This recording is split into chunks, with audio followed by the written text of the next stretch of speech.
Namaste, everybody. Namaskaram. Erev Tov. Good evening to all of our viewers in Israel, India, and Europe. And good afternoon and good morning to our viewers in the American continent. Thank you for joining us. The Indian Jewish Heritage Center, together with the Cochin Jewish Heritage Center in Nevatim, are very happy to host for our 88th talk in our Heritage on Zoom program, Professor Melekh P.V. Viswanath, who will tell us about not children of a lesser God, Bene Noah from India. We are very, very happy to host the Honorable Professor Mr. Melekh P.V. Viswanath. Viswanath was born and grew up in Mumbai, India. He did his bachelor's in commerce in the University of Mumbai, his MBA in management science in the University of Kentucky, followed by another MBA in economics and management science, followed with a PhD in finance from the University of Chicago. He knows 25 languages, among them Hebrew and Yiddish, Aramaic, Swahili, Irish Gaelic, Welsh, Mandarin, and more and more. He published an enormous number of researches and articles. He wrote many books, and his academic achievements can keep me going for another hour. Today, he's the director of the Global Portfolio Analysis Center in Lubin School of Business at the Pace University in New York. He traveled many times to India, and he met some very interesting communities, which he will tell us about soon. He is married to Ditel. They live in Teaneck, New Jersey, and they have 3 kids and 4 grandchildren. Professor Viswanath, the stage is yours. So thank you very much, Avner. I'm very happy to be here talking to you, and I want to thank the Indian Jewish Heritage Center and the Cochin Heritage Center also. Before I start, I want to give congratulate you, Kula Kavod, to you for doing all these wonderful things, presenting the photographic exhibition on the Bene Menashe. I remember, I think about maybe 8 to 10 years ago, I visited Mizoram, Aizawl, and it was very, very exciting. And so I'm glad that other people in Israel are able to share that as well, that excitement, some of it anyway. So a couple of small modifications to the introduction that Avner gave me. I've studied a lot of languages. I can't really say that I speak 24 languages. I have studied that many languages, that's true. And my degree of fluency changes over time. I've not worked on Armenian for a while, for example, so I'm not sure, besides simply saying inch beses, etc., some basic stuff, I'm not really able to converse in Armenian anymore. But then I add other languages, so somewhere it's between 0 and 24, I'm there. I was also actually not born in Mumbai. I grew up in Mumbai. I was born in Palakkad in Kerala. So I have a connection to all the Jewish communities. I was born in Kerala and I speak Malayalam. And then I grew up in Mumbai. So I have a connection to the Bnei Israel as well. And I have friends in all of the communities, including the Baghdadi community. So what I'm planning to do today is not really present an expert point of view. I watched one of the presentations some time back, and it was presented by an expert. I don't recall exactly who it was. I have written about my travels both in India and in Africa to visit various Jewish communities. And some of it is a little bit from a sort of academic point of view. research point of view. What I want to do today is talk about my visit to several groups in India, particularly two groups, one in Eastern India and one in Southern India that I'll talk about, and try to give you my point of view on how those communities are dealing with their contact with the Bible and with Jews, and why they're important for us. Title the talk sort of provocatively a little bit as "Not Children of a Lesser God." It's a reference to a line in English poetry, but what I wanted to emphasize was that these communities and these people that we'll be discussing today, I feel, have not been given enough attention, and I want to present an argument as to why we should be more interested in who they are and what they're doing, and perhaps what we can do for them. I visited I'm going to be talking about two different groups, as I mentioned before, one in Eastern India and one in Southern India.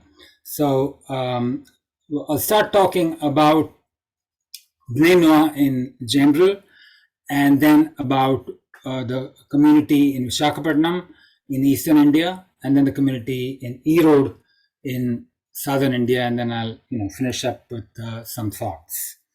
I'm sure you'll have a lot of comments and questions, and I'll be happy to answer them as well, as Avner sees appropriate for us to do in this forum. Okay, so first of all, the question of who Bene Noah are. Some of us probably know who Bene Noah are, others might not. So if you look at Chumash, there's actually no reference to Bene Noah as such. So I looked in the Bible, I looked in Chumash, and there's certain things that it talks about. There's certain groups there. The Chumash talks about Gerim, and it talks about Toshavim. It's not entirely clear who these people are. I've read various articles about the identity of these groups. Of course, later rabbinic tradition, identifies a Ger as a convert, and Toshav is given certain sort of religious cultic identity as well. But just looking at the Chumash, it seemed to me that the closest to Bene Noah might be this category of Toshavim. So I said, okay, let's look at what the Bible tells us about Toshavim. So I found that there are some things that seem to make a Toshav different from a Jew, Israel, an Ezrach, and others that seem to compare him somewhat to a Jew. So the first thing we are told in Shemot, Parashat Bo, regarding the Korban Pesach, is that Toshav is not allowed to eat it. Toshav Esachir lo yochal bo. Right? So that takes them out of the group of Jews, because participating in the Pesach sacrifice is an important element of being a Jew.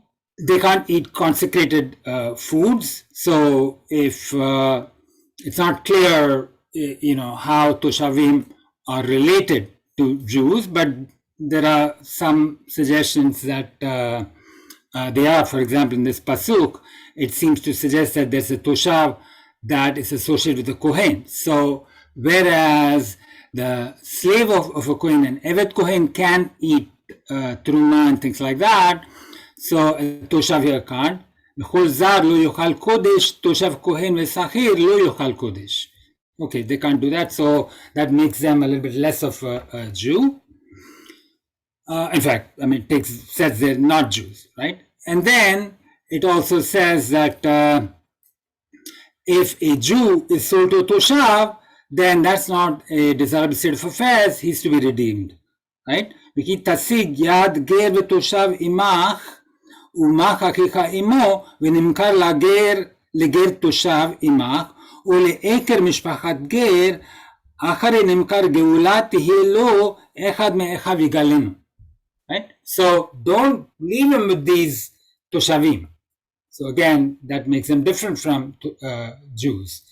Other things seem to make a toshav similar to a Jew. For example, there's a suggestion, Vayikra, that a toshav should keep the Shabbat. והייתה שבת לארץ לכם לאוכלה לך ולעבדך ולאמתך ולשכירך ולתושבך הגרים עמך. So if they're living with you, these toshavim have to keep the Shabbat. And I won't go into all of these things. So basically, if a Jew is sold, then you have to redeem him, as we've said before. If a Jew is sold to you, then you can't treat him harshly. You have to treat him like a toshav, right? So it sounds like toshav is somebody who you shouldn't be treating harshly. And to go to the last one, the Are Miklat are available also to a toshav, right? So it seems that there is this category in Humash of people who live in the land who are associated with the Jewish nation but are not quite part of the Jewish nation. Okay, so Atkan Tosha Bechumash. Okay, so the rabbis, the Talmud, seem to take all of that and do something quite different from that. So if you look in Masechet Sanhedrin, it says Tanu Rabbanan, Sheva mitzvot nitzavu b'nei Noach, dinin ופרחת השם, עבודה זרה, גילוי עריות ושפיכת דמים וגזל ועבר מן החי. So it seems to suggest that there is this religious category called Bene Noah, presumably somehow related to the Noah and Bereshit, and these individuals, and if you look at the way in which the term Bene Noah is used in Talmud in general, in the Gemara in general, it seems to suggest basically everybody who's not a Jew. So there are several commandments that they have to follow. So I've listed them here in English.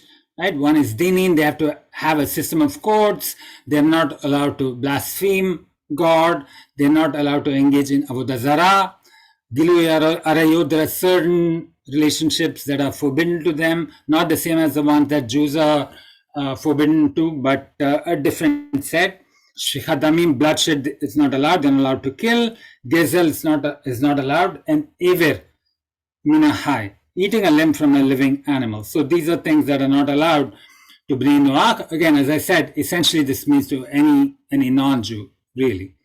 And Gemara in Sanhedrin there extracts this, says, where do we know this from?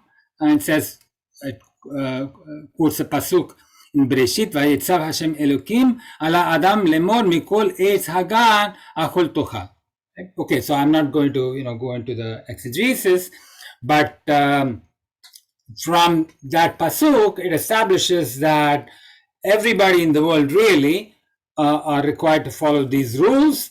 And then at Matan Torah, there was a certain group of people, Jews, that were set apart, and they were given additional commandments.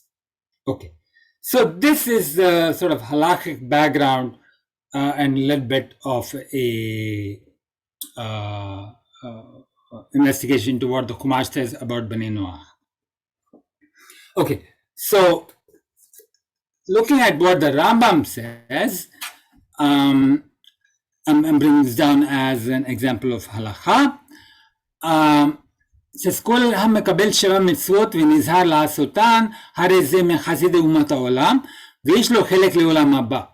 Right? So anybody who accepts the 7 mitzvot of Bnei Noach and is careful in doing them, then he's considered a Chasid Umot Olam, righteous of the world, and he gets a share in the world to come. Right? So the Rambam had this very broad approach to humanity, and And, so it says basically, yes, Jews are given certain mitzvot, other people are given mitzvot, and if they are careful in doing them, then they are also given a share in the world to come. But then he restricted, והוא שיקבל אותן ויעשה אותן מפני שציווה בהן הקדוש ברוך הוא בתורה, והודיענו על ידי משה רבנו שבני נוח מקודם ניצבו בהן. אבל אם עשן מפני החר הדעת, אין זה גר תושב ואינו מחסדי אומות העולם ולא מחכמיהם. Right? So here he also sort of suggests that this Bene Noah are ger toshav. So that's another reason why I looked for the term toshav in Chumash. Right? So essentially, according to the Rambam, anybody who accepts these mitzvot, they are a subset of Bene Noah. So Bene Noah in general, as we said before, are really, anybody who's not a Jew is a Bene Noah, is a Ben Noah. And the subset of that are people who actually understand and agree that God imposed certain commandments on them in the Torah that was given to Moshe, and they're careful in observing them. And he calls them, as I said before, Chassidei Umot HaOlam, and they get a share in the world to come. So this term now that we use as Bene Noah today more or less refers to the subset of humanity, non-Jewish humanity, that accepts upon themselves these commandments that are laid down in the Torah. That are laid down in the Gemara, in Sanhedrin. It turns out that many of these Bnei Noah come from a Christian origin. Because, first of all, you've got to know about the concept, right? So, if you're a Hindu or a Buddhist, you might or might not have read the Bible, but, you're not likely to be looking into it for enlightenment as to how you're going to be living your life. On the other hand, if you are a Christian, then it's more likely, you would have some kind of exposure to the Bible, and you might have looked carefully into what the Bible says, both the Jewish Bible, which is called the Old Testament, and the New Testament, about what God wants you to do, right? So there are many Christian communities, and they tend to be Protestant rather than Catholic. In going through the Bible, they found the vision of a personal savior like Jesus less appealing, particularly if they're from a traditional background, than this notion of being part of a tribe, being part of a people is much more appealing to them, and they themselves might have had sacrifices and other rituals. And some of these groups either convert en masse, and perhaps, the Bnei Menashe might be an example of that. Of course, I understand the Bnei Menashe do consider themselves to actually be descended from Jews in ancient times. But certainly in the present day, if you look at their immediate history, they were Christians at one point, and then they had to undergo a process of Giur, whether, Giur L'Chumra or whatever it might be. So there are these groups who decide, we are Christians, they have looked in the Bible, and then they say, this is not really satisfying for us to go with this Christian approach. We want to move closer to the original religion, and they become Jewish. It's not always easy, but there are these groups, right? Others are either individual Christians or groups of Christians, again, become disenchanted with Christianity. They're not so happy with it, and they want a connection, but they might not necessarily go the whole way and convert. Sometimes it might be easy, sometimes possibly because it's not so easy, right? So you have other groups of this sort. So that's a way in which you have, in modern times, individuals or groups of people that seem to fall within this category that the Rambam separated out for us. That is the subset of Bnei Noach who are Hasidei Umot HaOlam, who would be considered Hasidei Umot HaOlam, and they are certainly interested in being more nizhar b'mitzvot shenitztavu Bnei Noach.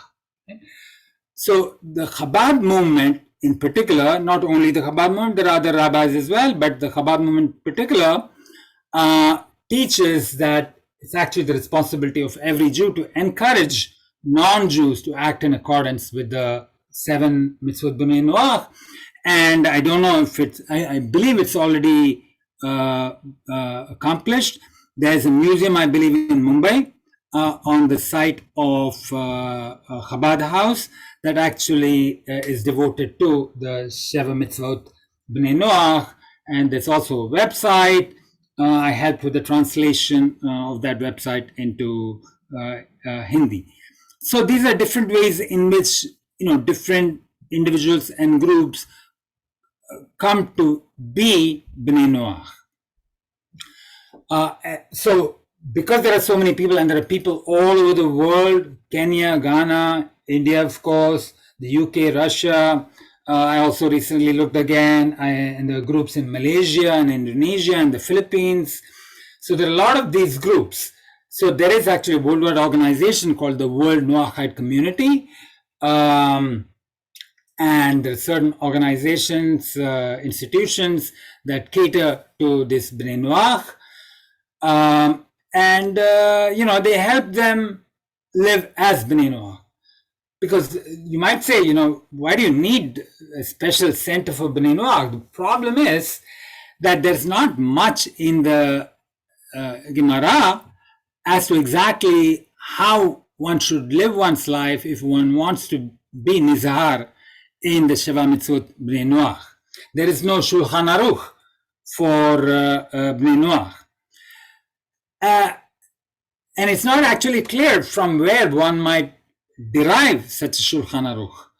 But, these rabbis have used various texts, such as Rambam's Shmoni Perakim, on ethics, and they've come up with a prayer book that can be used by Bnei Noach. They've come up with procedures that they might be able to follow when one Bnei Noach marries another, and various kinds of rituals that Bnei Noach might use to give structure to their daily lives. So that's kind of the overall background of Bnei Noach. So as I said, today I'm going to be talking about Bnei Noach in Visakhapatnam and Bnei Noach in Erode. So the first community is the one in Visakhapatnam, and it's located here in the state of Andhra Pradesh. Actually, right, I think it's still Andhra Pradesh. Andhra Pradesh was sometime back was divided into two, Telangana and Andhra Pradesh. But I believe the northern part where Visakhapatnam is found. Oh, I'm sorry, that's Telangana. No, it is Andhra Pradesh. The coastal area is Andhra Pradesh.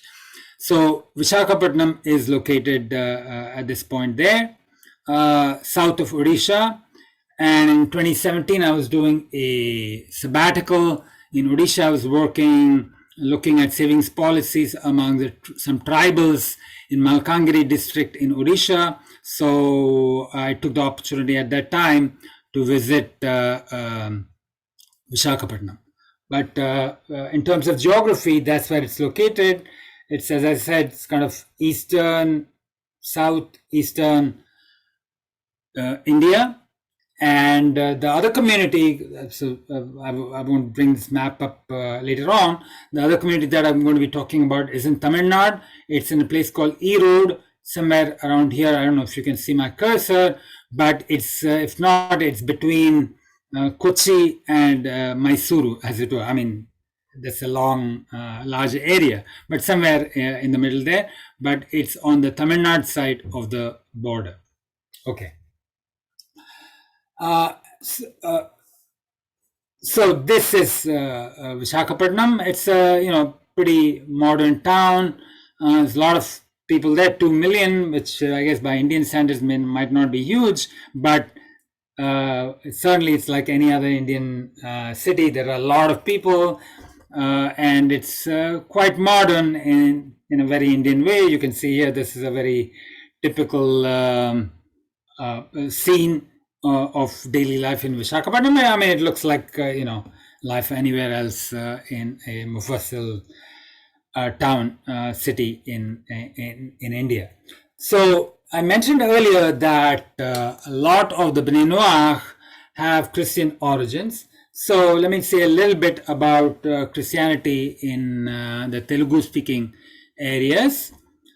So in the 2011 census, 1.5% of the population in Andhra was Christian. In some places there were more, some places there were less. It's not a huge number. Certainly the proportion of Christians in Kerala is much larger. For example, it's closer to 40% in Kerala. In Tamil Nadu also there are major Christian communities. In Andhra Pradesh there aren't that many, but there are important communities, and 3%, 4% is not a bad it's a sizable proportion, a sizable number of individuals, certainly. And most of the Christian population there tends to be lower caste. When I say lower caste, two things. One is either they come from a caste that was lower, or perhaps it's not surprising to most of you, caste is not only a Hindu phenomenon in India. You have caste, Professor Katz knows about that. He's written about that. You have caste in all religions in India. Certainly in the Christian community, you have they practice caste. There are churches in India where Christians of lower caste are not allowed to go worship, etc. So it just turns out that in Andhra Pradesh, most of the Christian population is of lower caste. Okay, so this is sort of a background. Since we're talking about the Bene Noah, I'm not going to spend that much time on that. Here's another photograph of Visakhapatnam. So these are photographs of areas close to the Bethel synagogue, which is, it's not a synagogue, it's a synagogue in the sense of Beit Knesset, the place where people gather. This is where the Bene Noah community in Visakhapatnam is located. So you can see it's very, very typical. Yeah, and this is in fact the street where the Bethel synagogue is located. Yeah, some more photographs of that area. And, it's like in India, there are, not everywhere in India, but in many parts of India, you have people from different faith communities coexisting. There is a Sunni masjid not far from the synagogue, and there's also another, this is a Shia Ashura Khana, actually, not quite a mosque, which belongs to the Shia community. Yeah, okay. So, and this is just sort of for contrast, this is a photograph of the Beit Knesset of the Bnei Ephraim in Guntur. They actually don't consider themselves Bnei Noah. They consider themselves actually to be a Jewish community, and they follow some rituals. That's me on the left, and there's Sadok Shmuel Yacobi. Sorry, Sadok on the right hand side, who is a leader of the community. Okay. Okay, so as I said before, I'm going to try and give you a feel for what how the Bnei Noah live, right? And so I'm going to be using the time I spent there and my experiences there and what I saw happening there to describe that. The assumption I'm making is that that Shabbat was not so different from the other Shabbatot, where they would have met in the Bethel synagogue. Okay, so of course they understand that they are not Jewish, and they actually have rabbis that advise them. And it does say in the Talmud in a couple of places that Goish Shabbat Chayav Mita, so a non-Jew is not allowed to keep Shabbat. So they're not trying to keep the Shabbat. They're not trying to keep all the mitzvot, all the isurim of Shabbat, but Friday night to Saturday evening is the day that's most important to them. That's when they congregate, right? So they get together Friday night. They make equivalent of a kiddush. They sing psalms. They listen to a Dvar Torah, and they have a communal meal, pretty much the way you might have it in any Jewish community. Except this is also a time when they can all get together. They might they don't normally have regular prayers every day, so this coming together on Shabbat is an important way for the community to relate to each other. So in that context, they have a communal meal as well. And Shabbat morning, just like comparable to other Jewish communities, they come together. So when I was there, they got together at 8:30. They pray aloud. There's a pastor leading them, like a lot of Christian congregations. Then they read from the Torah. In this particular case, it was a Humash, and they read in Hebrew, translated into Telugu, because most people there don't understand Hebrew. And then somebody give a Dvar Torah, they have Kiddush, they eat, and they might stay back or they might go home. I mean, a lot of people being in India, they cannot take the entire day off. Many of them have to go to work on Saturday. So for the most part, Friday night is when they get together. So Saturday, to whatever extent possible, they would participate in these kinds of in this kind of communal gathering. And then, as I mentioned before, they have rabbis who advise them. So in this case, Rabbi Yaron Gilor, who's a Chabad rabbi in Jerusalem, he meets with them on Skype.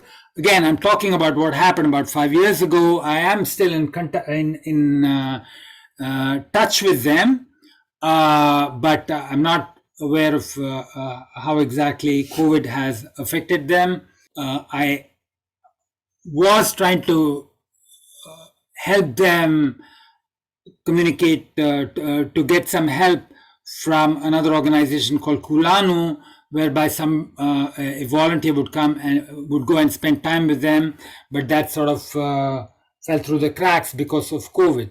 So what I'm talking about now is based on what I observed 5 years ago, but again, I am in touch with them, and I think similar thing is happening currently as well. So I spoke earlier about the Bene Ephraim group. So the Bene Ephraim group is also a Telugu-speaking group. Telugu is the local language of Andhra Pradesh, and that's the language most people speak in Visakhapatnam. So the classes are conducted by this rabbi. That's another rabbi as well at another point in time. These rabbis on Skype. At that time it was Skype. Maybe they use Zoom now. But most of the people in Visakhapatnam are not going to understand that. So at that time, the Sunday that I was there, Yehoshua Yacobi, who's the son of one of the Bene Ephraim, he actually has converted to Judaism, and he has made Aliyah. So he was helping translate whatever Rabbi Gilor was saying. So they have a background in Chumash, right? They have a background in the Bible because they're Christians. Most of them are Christians. Some of them are Hindus who became Christians and now are part of the Bene Noah group. So they have that background. They have their pastor, and I'll talk about him shortly, who helps them understand what they're supposed to be doing. And then in addition, actually not somewhat in parallel with other particularly Protestant groups, they have study session, right? So Protestant study session might open up the New Testament and study what it says there and how it pertains to their life. Here they have this religious text. In this that particular Sunday, they were reading the Shmone Prakim of the Rambam, and this rabbi was explaining to them. So obviously you have somebody in Israel from a different culture who's trying to transmit this material. But a lot of Jewish material, particularly moralistic material, is somewhat universal. So I presume it was not that different for them to absorb. So Adkan, that component. So let me talk a little bit now about Ravi Uvadia. His given name is Ravi, but he goes by the name Uvadia. So Ravi, even I mentioned earlier that in Visakhapatnam they speak Telugu, and even though I don't know other Indian languages, Telugu is not one of the languages that I know. So I could follow a little bit because my mother tongue is Tamil, and Tamil and Telugu and Kannada and Malayalam are all Dravidian languages. They are all related, but I can't really speak Telugu. But Ravi actually comes from a family that is Tamil speaking. So he speaks Tamil, that's his mother tongue. So I was actually able to communicate with him in Tamil, and that created a bond between us. So I arrived there one Friday night in 2017, and I remember, he had sent some people over to the railway station to pick me up from the station, and then brought me back to his house, which was above the Bethel synagogue. And I got back, I guess, about like 9:30 or something. We got to his house. He gave me some water to drink, etc. And then we started talking. We talked for 5 hours straight. So it was really fascinating for me. We touched on a lot of things. But again, for me, it meant a lot that we were able to speak in the same language, that we both had the same mother tongue. So I was just going over my notes sometime back, a couple of days ago, and I realized that the leaders of the two Bene Noah communities that I'm going to be talking about actually had very parallel stories. But okay, we'll get to the second person shortly. Ravi, or Uvadia, he was born to parents who were from different communities. His mother was Roman Catholic. His father was originally Hindu but had converted to Catholicism. So they were living their lives as Catholics. Ravi had studied computer science, and just like any ordinary person, he was looking to get a good job and move ahead in life. But at the age of 22, he had a motorcycle accident, and it was a near-death experience apparently. So he started thinking about, what am I doing here? What's my purpose in life, etc. And he started reading the Bible for inspiration. And, things moved along. He got much more religious meaning much more Christian. Around that time, his father also moved away from Catholicism and, moved into more charismatic Christianity. And he established, that is, Uvadia's father established a church called the Bethel Holy Church. And Uvadia himself also became a minister in that church. After Uvadia's father passed away, Ravi took over the church and he became the pastor. But over time, looking at the content of what he was reading, he realized that there was something that did not sit correctly with him. But one thing I want to emphasize, and how we got to this point, is not simply that okay, I'm Christian now. I don't like this. Whatever this Christianity says, let me see if I can find something else. The way he came to Judaism or to Jewish understanding of the Torah is by actually looking in the Torah and trying to do what it says there. So, there it says, we know it says in the Bible, Sefer Torah lo yamush mipicha v'hagitabu yumam v'alayla, etc., right? Says that you should look into the Torah. It should not leave your mouth at any time. You should meditate on it day and night. And that's what Obadiah tried to do. And he tried to do what the Torah was commanding him to do. And that's how he decided for himself that this is not what God wants me to do. And he got in touch with the Noahide movement. And at one point there was a break, and he decided that, he can't continue to operate as a Christian, certainly not a Christian pastor.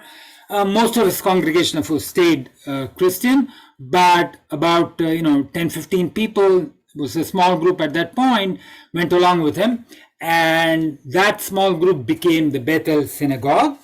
And they then got in touch with the Noahide World Center, and then they got much more help, direction in forming this Bene Noah community. And as I also mentioned, the Bnei Ephraim, who are also Telugu speaking, also helped them as well.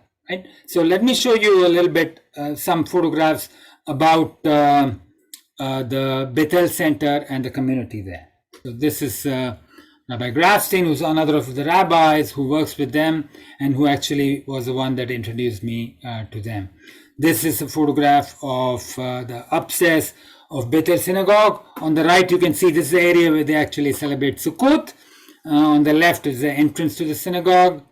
And this is the interior part of the synagogue. And that's Ravi Ovadia praying there. You can see also they are very punctilious about Machitzot. The women pray behind this curtain and men pray in front of it. So he asked me, so when I was there, he asked me to talk to the congregation, and I gave some talks. I was there, as I mentioned. I arrived there Friday, so I talked to him Friday night and also Shabbat in the morning. Of course, with them I could not speak in Tamil because the congregation spoke mostly understood Telugu, although there were some people who did know English. Many of them, because of the IT revolution in India, the IT field is an important area where people who are upwardly mobile get jobs. So there were some people who were working in the IT field who did speak English. So I'll talk about them a little bit brief soon. But okay, so this is Friday night. And so this is, again, Friday night. These are this shot of the community. You can see the women are sitting in the back and the men in the front, and a lot of young people, as you can see. It's also kind of intriguing that the women are all, wearing this kind of clothing that looks intriguingly Islamic. And, I asked him why they're dressed like that. And basically the issue is they're trying to be sanua, and I think also adopt some kind of clothing that makes the Sabbath day special.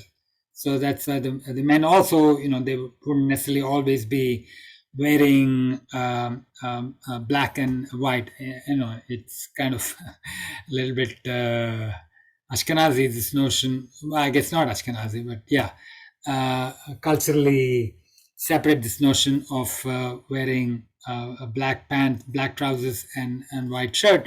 So it's possible that some of it was borrowed from what they saw Western Jews doing. So anyway, so this is a community, and I must have said something that was funny at that time, so they seem to be having a good time. There was singing, of course. I was not using a microphone, but there was no restriction on them, so that was that. So you see the cake there was a very, very important occasion.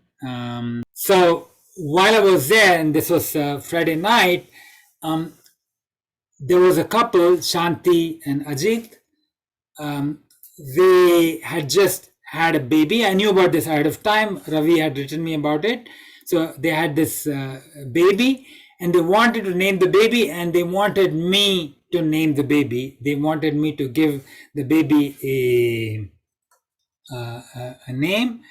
I've had occasion to be involved in the naming of my grandchildren, but this was an important occasion. So I chose the name Shalomit based on the mother's name Shanti. Shanti means peace. Shalom also means peace in Hebrew. So they wanted a Hebrew name. So I chose that, and I gave that name. And I mean, maybe there is some kind of a Bene Noah ceremony for naming a child, but of course I didn't know it. So I sort of took I had a Siddur with me, and I basically used the tekes, the ceremony for naming ceremony for Jews, and sort of worked with it. I said a little bit of a tefillah. So that was it. So this is Shalomit. And I was told later I saw a photograph of a little girl, right? Because she's now 5 years old. So that was a nice interlude during my time there. Okay. Yeah, there's a photograph of me. Okay, so let me talk a little bit. I've already spoken about Ravi Uvadia. I'll speak a little bit about a couple other people as well. And then I'll try to go quickly to the Erode community, since I guess it's close to 9 o'clock now. So Balu Mahindra, so Balu and Karthik I'll speak about. They're fall in one category, and Yadida falls in a slightly different category. So Balu at that time was about 24, now he would be about 29. He came from a Hindu background, and he was not entirely sure what he wanted to do, but he was looking, and he had come there and he wanted to find out. So that was Balu. Karthik had actually I think he also came from a Hindu background. He had become Christian, and he had followed Ravi Uvadia on the path to becoming a Bene Noah. So both of them asked me a lot of questions. So one of the things that I have not mentioned here, and some of you know, so I myself am actually a convert. So I come from a Tamil-speaking family, as I mentioned, in Kerala. But so I am an Indian convert to Judaism, right? So I had something very close. So my background in that sense was very close to these people, because I come from an Indian Hindu background, and I was now Jewish, and these people, many of them also came from Hindu backgrounds, although through the intermediate step of Christianity, and now they were engaging with Christian texts, with Jewish texts, and they were trying to figure out what the God of the Jews wants them to do, right? So my own point of view is that, there are different ways to worship God. Some Hindus do it in one way, Christians do it in another way, Jews do it in a third way, etc., right? But they're not going to let me go with that kind of a universalistic statement. For them, the Bible was the word of God, and the Bible says what you should do, what you should not do. So it was a very interesting series of questions and answers that I had with Karthik and Balu. So much about the kinds of people in that communication in that community. I think I do have a photograph of this is Karthik and Balu, by the way, and this is Yedidya. So Yedidya, he is a nephew of Ravi, and he has been brought up pretty much his entire life only studying Jewish texts. When I say Jewish texts, I'm not talking about the Talmud, because, according to their understanding, they're not allowed to study Talmud per se, right? So only studying Bible essentially, and whatever it is of the other Jewish texts that these rabbis have said it's appropriate for Jews to study. So, for Bene Noah to study. So this means that, Yedidya has not really studied mathematics. He's not studied geography or, any of the other things that a normal child from his background, middle class background, would have studied. He's 100% the Hagitabu Yoma Valaila. That's what he's done, and he follows his uncle in that, and he knows how to read from the Torah using trop, right? So cantillation, he studied all of that, but since he is Ravi's nephew, I know I keep saying niece, since he's Ravi's nephew, he's also a Tamil speaker. So I went out on a walk with him, and the Shabbat afternoon, and so we were talking, and because he speaks reasonably good English as well, and of course he speaks Tamil, so we had a very interesting conversation, and he's a sort of normal young boy, but he's very different. He's very different. It's almost like a boy that you might find in Bnei Brak, or here perhaps in Muncie or something like that. Your entire life is Torah. It's really amazing. So the reason I'm mentioning these individuals, to give you a feel for the kind of people that you have in these communities. So these are not weekend Bnei Noah. These are people who are immersed into, not everybody of course is immersed in it to the same extent, not everybody is middle class, so everybody is struggling, but they're very, very serious about their involvement with the Word of God.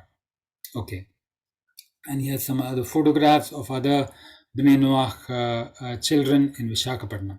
Okay, so what I want to do now is to take you to the other another part of South India, right? So this is Erode. So I showed you the map earlier. So this is all the way in the south. In fact, just across the border from Kerala, from Coimbatore.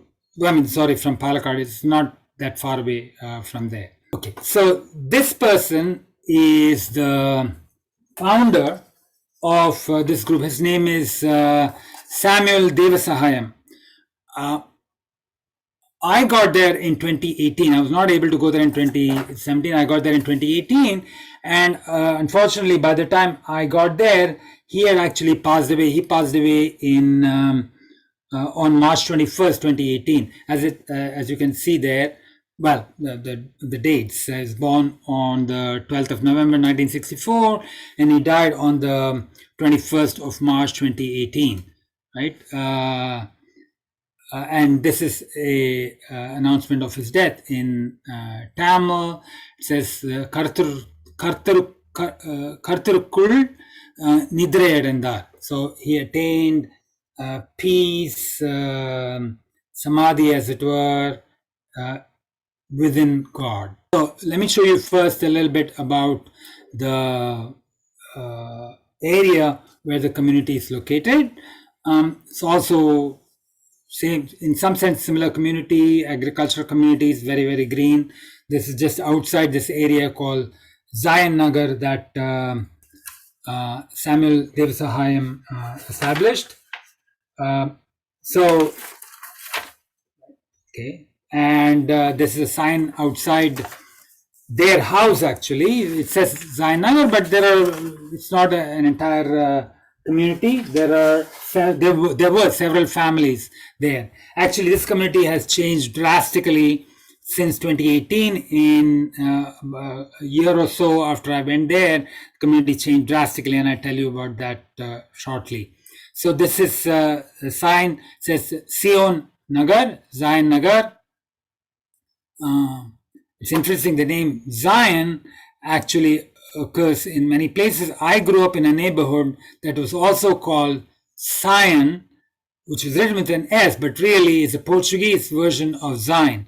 So in Marathi, in the local language, it's called Shiv, which refers to a Hindu god, but it's interesting. So I actually grew up in Zion, in Sion, in Bombay, in Mumbai. And this is Zion Torah Center, again similar to the synagogue in Erode. You can see there's a mechitza, and women pray on the other side of the mechitza. Yeah, all of this is actually Sunday morning, because most of the people there found it most convenient to actually come on Sunday. So it's a Sunday morning gathering. And again, they asked me to speak. So this was a very sort of important I wouldn't say spiritual occasion for me, but emotional experience for me, because in this context, the entire community there was Tamil speaking. So I actually gave the Dvar Torah in Tamil. So just like a couple of minutes, I'll play of this thing.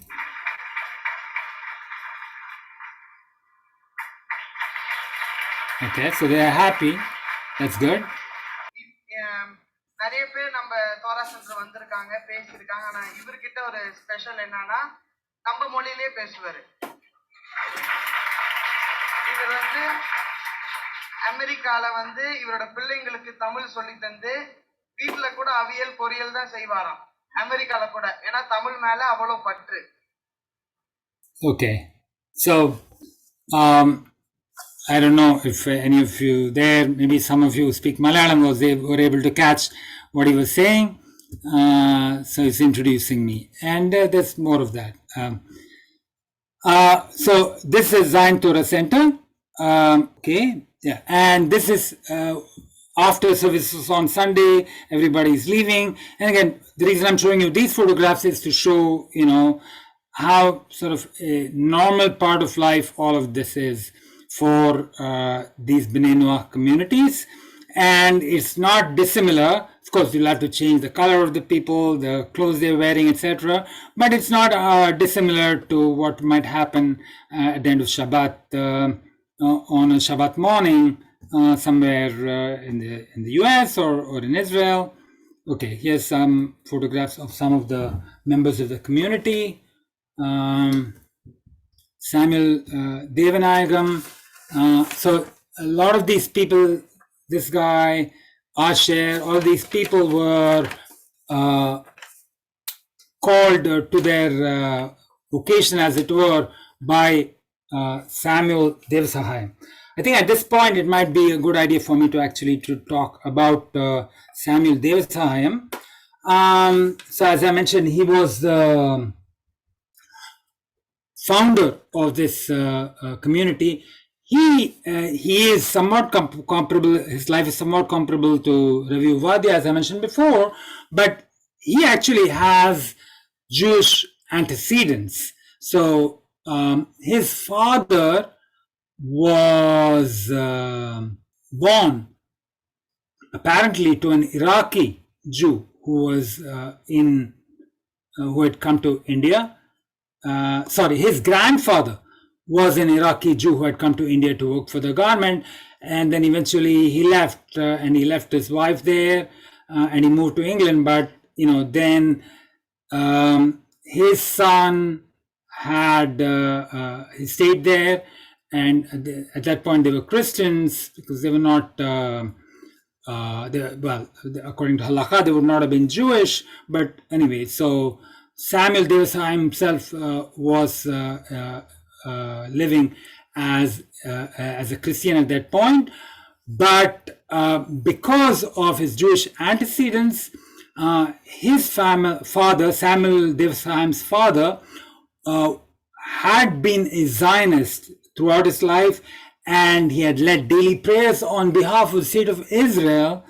And at the time, during the Entebbe crisis in 1976, apparently the community actually fasted for that there should be a good outcome. So Samuel Devasai's father was, in many senses of the word, a Zionist, and he brought up his children with this notion that they had a close relationship with the Jewish people. And during the time of the struggle for Soviet Jewry, he also kept that struggle in the forefront within their community. And actually in 2016, when he visited Israel, he was able to meet Natan Sharansky, and that was an important event for him. So Samuel, again, as I mentioned earlier, the Ravi Ubadia had an accident at the age of 22. Samuel Devasai also had a motorcycle accident at the age of 22. He had an accident, sorry, I'm not sure if it was a motorcycle accident or not. He had an accident at the age of 22. And because of that, he became much more involved as a Christian. And over time, and then he married Hannah, known as Anne.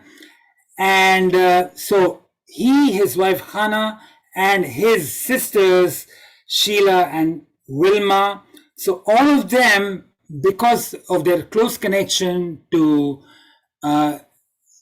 Jews as a people and to the Jewish Bible, over time, they went from being Christians to being closet Bene Noah.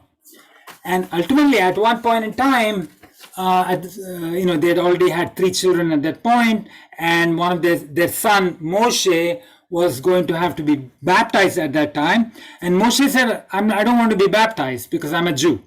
And at that point, they sort of, as it were, came out of the closet, and they told the congregation that, they're going to be following the Word of God as it is in the Jewish Bible. So, a lot of the congregation left, but there was a small group that stayed with them. So, but they were separated. Some of them were in this place Erod, others were in other places. So that's where Asher Gladson was part of that community. He was in Karur.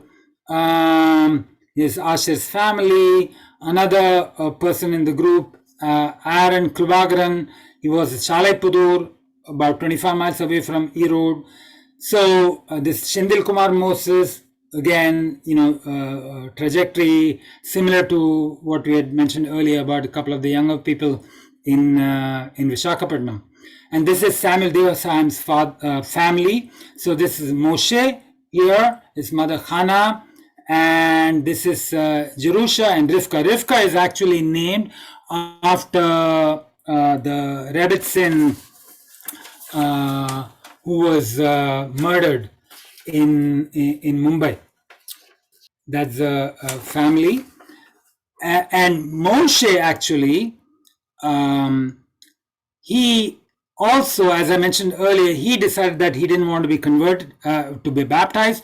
He wanted to live as a Jew. So in a certain sense, he's been brought up in this environment as almost as a Jew, certainly as a Ben Noah, but this close identification with the Jewish Bible throughout his life.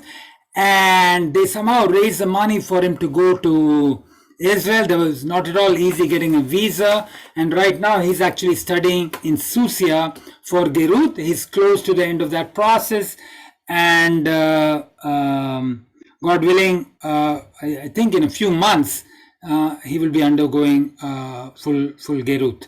This is Samuel Devasahayam celebrating Purim. This is Hannah. She's making challah. There is their Shulchan Aruch for Shabbat. Okay. The time is getting late, so I'm not going to take a lot more time. This is just some photographs. I wanted to show you how they are completely Indian, meaning not just how they look, but also in terms of what they do. But they are also part of this community of Bene Noah. They're celebrating Rosh Hashanah in 2018. Okay, and I won't show you, but there's a YouTube video of Moshe explaining, how they learned to do shechita. So for a long period of time, they were actually vegetarians. Once they decided they wanted to follow the rules of the Torah, they decided they're not going to eat treif meat. But so they waited until they could actually get basar shchuta. And here you have children, they look like children, act like children. That's boss. Okay, so one other thing, so Samuel Devasahayam, he actually wanted to emigrate to be Ole Laaretz with the entire community. So he knew once they got there, they would be working on the land. So he actually bought a plot of land outside Erode called Zion Farm, and people in the community actually worked on the land. And this is a group of people from Erode who went to help rebuild the Kaduvambagam synagogue in Ernakulam. Some of you might know the story of the Kaduvambagam synagogue in Ernakulam. Of course, there is a Pardeshi synagogue in Mattancherry, but in addition to that, I shouldn't say in addition to that, but there are a couple of synagogues in Ernakulam on the other side of the water, and many of you might know Babu Elias, who's there. So Samuel Devasahayam took a group of people to help Babu actually renovate the synagogue, and this is part of that group. Okay. So one other thing before I talk about Bene Noah in India, a postscript to the Erode community. Soon after I was there in 2018, about a year later, maybe even less than a year later, at this time already Samuel Devasahayam had already passed away. So in a certain sense, the community didn't have a leader. Hannah was trying to groom Moshe to become the leader of the community, but he was like 16, 17 at that time. He wasn't really going to be able to take over the community. And one of Samuel's sisters decided that she wanted to go back to Christianity, and she sued Hannah's family for ownership of Zion Torah Center. And, unfortunately, if you look at it today, it doesn't say Zion Torah Center, it says Zion Church. And because of that fight and the rift within the community is essentially disintegrated. And so right now, maybe there are about 10 people that are still with Hannah. On the other hand, Moshe has been successful in making, he's in Israel, he's on his way to becoming a Jew, and likely he'll stay there. So that's sort of good news from the point of view of Hannah's family, but the community itself has been torn apart. So, just like with any other community, they have to deal with all sorts of sometimes catastrophes, sometimes just dealing with the whatever life throws at them. So that's one thing. Also, I want to mention briefly two other individuals. So these are two communities. I met many other people who, as individuals, wanted to follow God's word. There is this guy called Sharon who lives in Hyderabad. I visited him, and he's a software engineer. He's been trying very, very hard to make Aliyah because he recognizes that he cannot really convert while he's in India, and living a Jewish lifestyle in India is not also possible away from community. But it's, it seems like it's more and more difficult for most brown-skinned people who want to make Aliyah to live as Jews in Israel to do so. There are some communities that have been successful, that have got political sponsorship, like the Bene Menashe, who were helped by, among others, by this group called Shavi Israel. But these individuals don't have anybody to help them, and they're not in the kind of position that, let's say, I was when I was in the United States. I mean, I was in a completely difficult situation, but I really didn't face any problems really in becoming Jewish. Of course, at that time I knew Yiddish, so that was an argument in my favor. But there are a lot of people in India today who are Bene Noah in the sense in which I laid it out. But they really don't want to stop there. Another person is Victor Benjamin. He lives in this place called Kurnool. And he again is such an individual. And it's not easy for them. They can't, it's sort of like they're in limbo, right? Obviously, they do not want to go back to becoming Christians and living as Christians. And, whatever, the Rambam might say that, they are Hasidei Umot HaOlam, and Yesh Lahem Chelek Le'olam Haba, etc. But it's very, very strange being a Ben Noah in this situation where, I'm sure you feel like a second-class citizen because you're not quite a Jew. You're not zoche to all the mitzvot that a Jew is zoche to, right? And the Jews are described as the people of God in the book. So the very book that you're looking to for inspiration tells you, you're not part of this group, right? So all the things that we identify about Jews, about God talking to the Jews, Ben Yakirli, Ephraim, all of that, right? So these people know that they are not. At the same time, they believe in that, right? So they're in this middle situation. That's why I'm calling them children of God. And to me, they're not lesser children of God. And they're not children of a lesser God. So that's one of the reasons why I want to talk about the Bnei Noach before you, because there's an audience, not everybody, but everybody here is interested in Jewish India and Indian Jews. So many of us here are Indians, might also be Israeli, but we're Jews. These people are Indian and they believe in the Jewish God. They want to do God's will. So I think that we should respect them. We should help them in their journey, and welcome them as our brothers, in whatever way possible, and whatever turns out to be feasible. I believe in halakha, so I'm not arguing for any violation of halakha or any suspension of the rules of Gerut, and I don't want anybody to be Jewish in an environment where they cannot be Jewish. But this is something that I think it's important for us to think about. So I'll stop here. Okay. Thank you. Great. First of all, thanks a lot. It was amazing. It was interesting. We have a question from Ran asking that is there in fact any difference between the Bene Noah and the Bene Ephraim? Yes.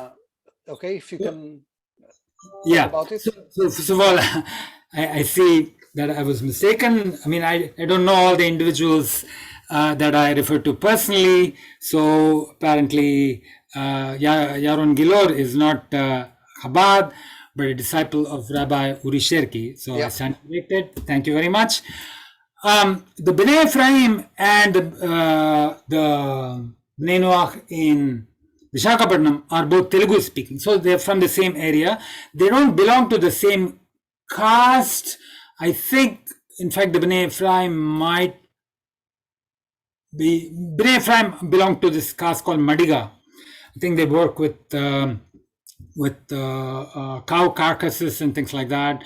The Bnei Noah in Vishakhapatnam don't all come from the same background. Bnei Ephraim, belong to a particular tribal group, caste group anyway. Sorry, not tribal, caste group. The people in Vishakhapatnam don't belong to that to any specific group. There are all kinds of people that join them. As I mentioned, some of them were Hindus to begin with. And then they became Christians. But a big difference between those two groups, and again, the only group that I actually visited in Andhra Pradesh, besides the Bnei Ephraim, whom I visited a couple of other times, but the only Bnei Noah community that I visited was the one in Vishakhapatnam, but there are other groups as well, Machilipatnam and several other groups as well. So these groups do not claim to be Jewish. But the Bnei Ephraim do claim to be Jewish, and they claim that they do not need any kind of gerut. So in some sense, they're similar to the Bnei Menashe, who also claim Jewish antecedents.